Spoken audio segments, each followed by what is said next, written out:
This is the last problem of JEE Advanced 2020 paper 1, and this question is based on limits. The question says let E denote the base of natural logarithm, the value of real number a for which the right hand limit of the expression limit extending to 0 from positive side 1 minus x to the power 1 by x minus e to the power minus 1 upon x to the power a is equal to a non-zero real number.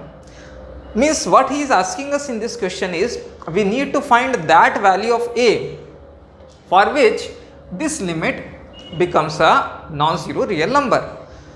Now to solve this question, what many of the students follow the approach is they try using the L'Hopital rule, because numerator and denominator here in this limit both are in the form of 0. So this becomes a 0 by 0 expression. So we can of course use the L'Hopital rule, but we have a better method to find out this limit, which is if I work on 1 minus x to the power 1 by x.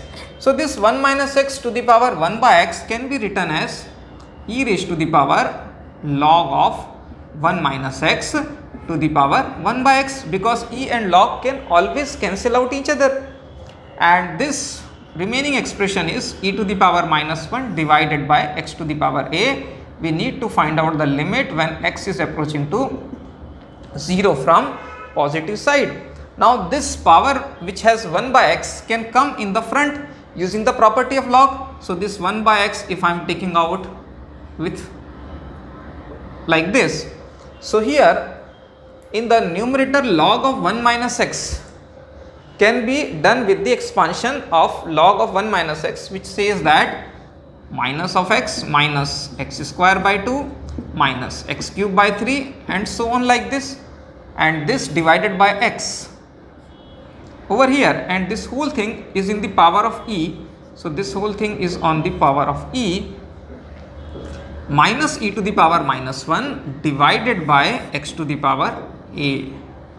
Now here this x which is there in the denominator can be cancelled from the x in the all the powers of x in the numerator. So what we get is we get e to the power minus 1 minus x upon 2 minus x square by 3 and so on like this, minus e to the power minus 1 divided by x to the power a.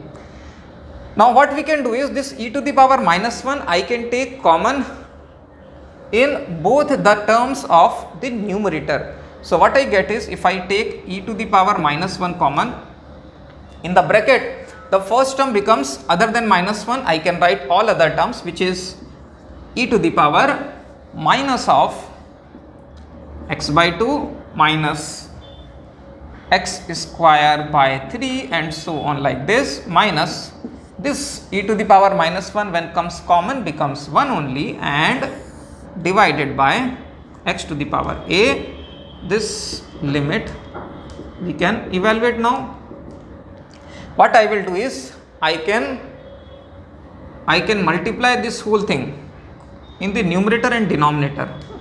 So if I write it as minus x by 2 minus x square by 3 goes on like this in the denominator, and in the numerator also I can write the whole thing as minus x by 2 minus x square by 3, so that the value of this expression does not change. Now why I am doing it? Because if you see carefully, this whole thing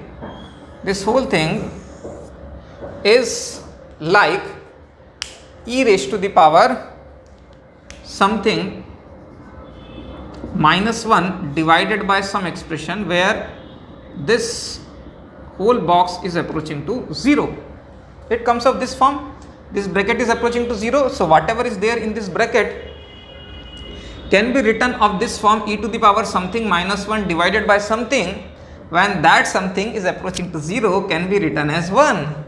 This we are expected to know from the limits chapter. So this whole thing I can replace by 1. So I am just getting rid of this exponential term. So what I get here in this step is limit x approaching to a from positive side, this whole thing becomes equal to 1. So numerator will contain only minus of x minus x square by, minus of x by 2 minus x square by 3 and terms like this multiplied by e to the power minus 1 divided by x to the power a.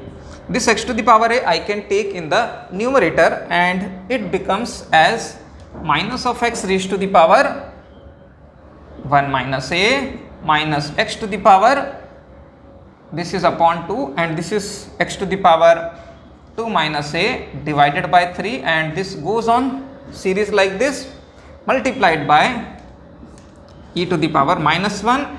We need to evaluate this limit when x is approaching to a from the positive side. Now if you examine very carefully here, when the value of a is less than 1, what will happen when the value of this a is less than 1? The power on x will be a non-zero number. So this whole expression will actually turn out to be 0, but we don't want this limit to be 0 as per the question. Similarly, when the value of x is greater than 1, what will happen is the power on x becomes all negative power. All the powers on x will become negative. So what will happen? Again the expression becomes an undefined value. But what we need? We need a non-zero real number. That means when a is less than 0, we get 0 for this limit, which we don't want. When a is greater than 1, what we get is we get an undefined term, that also we don't want. We want a non-zero real number which is possible only when the value of a is equal to 1. So the answer of this question will be a should be equal to 1. So 1 will be the answer to this question. Now here I have one more question for you which you will answer in the comment box. That is, what would be the value of that limit for a is equal to 1? You have to evaluate the value of this limit, which you can easily find it out, but still I want you to answer in the comment section. Hope you have enjoyed this question.